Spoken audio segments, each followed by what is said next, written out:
Aqui mais uma encomenda da China, pessoal. Dessa vez importei aqui uma TV Box. Vamos ver aqui.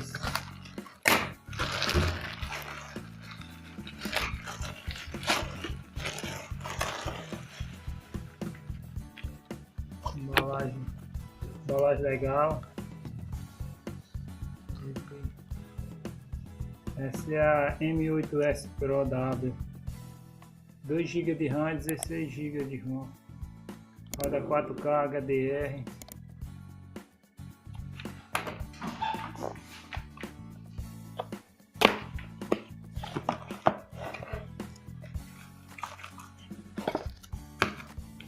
Vamos ver aqui o que tem na caixinha.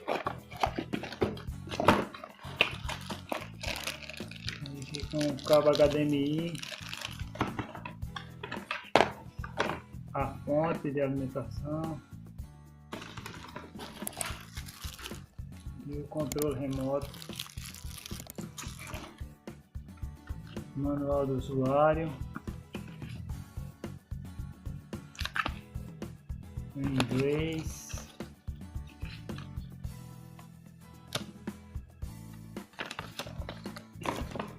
E aqui tá a TV Box.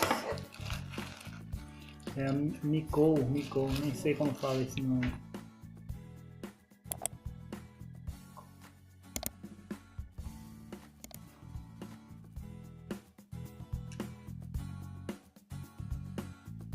Aqui tem a entrada RJ, a entrada HDMI, a entrada da fonte de alimentação,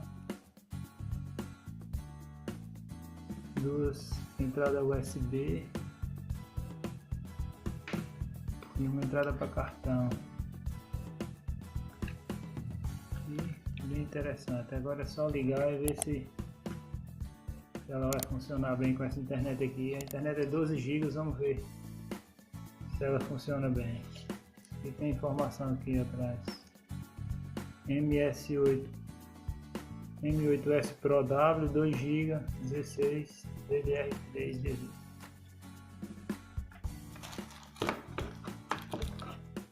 Vamos ligar, vamos ver ela ligada.